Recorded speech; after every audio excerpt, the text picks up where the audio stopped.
Hebreus 9, 23, que diz assim: Era necessário, portanto, que as figuras das coisas que se acham nos céus se purificassem com tais sacrifícios, mas as próprias coisas celestiais com sacrifícios a eles superiores.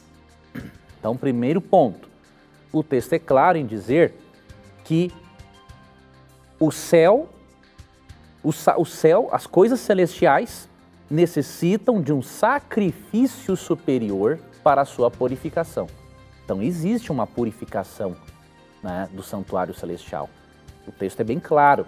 Ele fala que as figuras das coisas que se acham nos céus se purificassem com tais sacrifícios, mas as próprias celestiais com sacrifício a eles superiores. E aí no verso 24 explica: porque Cristo não entrou em santuário feito por mãos, figura do verdadeiro, porém no mesmo céu, para comparecer agora por nós diante de Deus. Nem ainda para se oferecer a si mesmo muitas vezes, como o sumo sacerdote a cada ano entra no Santo dos Santos com sangue alheio.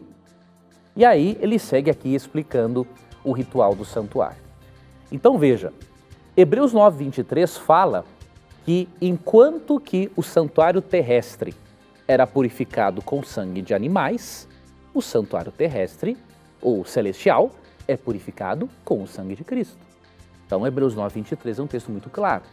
Agora, para você entender, meu irmão, o que significa a purificação do santuário, para você não evitar mal entendido, como por exemplo, então, o Leandro está dizendo que existe pecado no santuário celestial, está contaminado.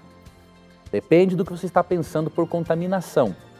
É óbvio que Deus e os anjos que lá estão não contaminaram o santuário de forma alguma. Mas nós devemos lembrar de uma coisa: onde o pecado começou? Ele não começou no planeta Terra. Gênesis 3 mostra a transferência do pecado para cá. Mas se você vai, por exemplo, para Apocalipse 12, você vê que o pecado já havia começado no céu muito antes. Então, primeiro ponto, os anjos, os seres celestiais precisam ter uma compreensão cada vez maior do grande conflito.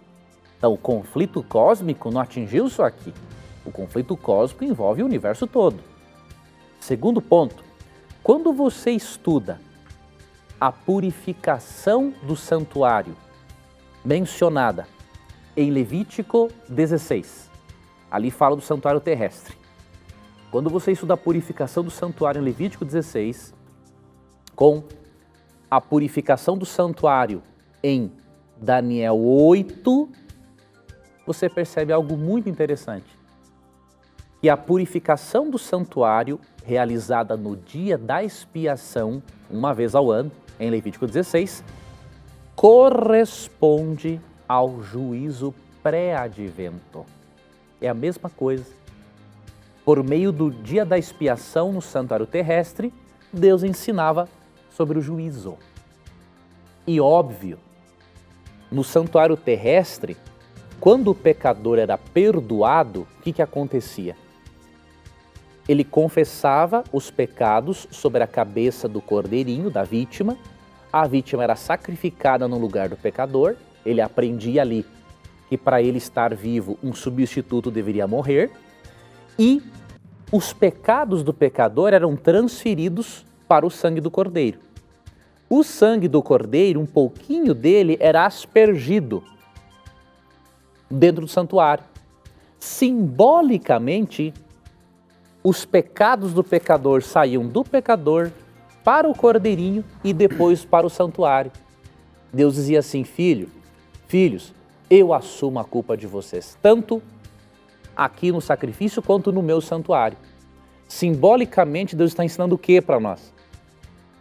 Que Cristo assume a nossa culpa e que lá do santuário celestial, onde há os registros dos pecados dos seres humanos, o santuário de Deus, na pessoa de Cristo, nos registros celestiais, assume a culpa e o problema do ser humano. Ao final do juízo pré-advento, que corresponde o quê?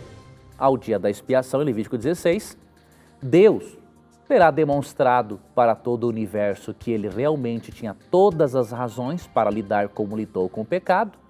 aí os registros dos pecados no céu são apagados e nesse sentido é feita a purificação do santuário celestial. Então, é lógico, eu não vou poder explicar uma doutrina tão ampla como essa em poucos minutos aqui. Mas o que eu sugiro para o irmão é: continue, meu irmão, estudando a nossa doutrina como apresentamos nas Escrituras do santuário. Você vai perceber, a nossa doutrina é totalmente cristocêntrica. Onde você viu eu destacar aqui agora a obediência como meio de salvação? Em nenhum momento. É Cristo é o centro da doutrina do santuário. Então, qualquer irmão evangélico, católico, que estudar este assunto como os adventistas ensinam, da forma correta, obviamente, você vai perceber a doutrina é cristocêntrica e o véu do santuário terrestre, tendo se rasgado em dois, não tem nada a ver com o que acontece no santuário celestial. Basta ler o livro de Hebreus e você vai ver referências, inúmeras referências falando do ministério de Cristo no santuário celestial. Leia, por exemplo, Hebreus capítulo 8, versos 1 e 2.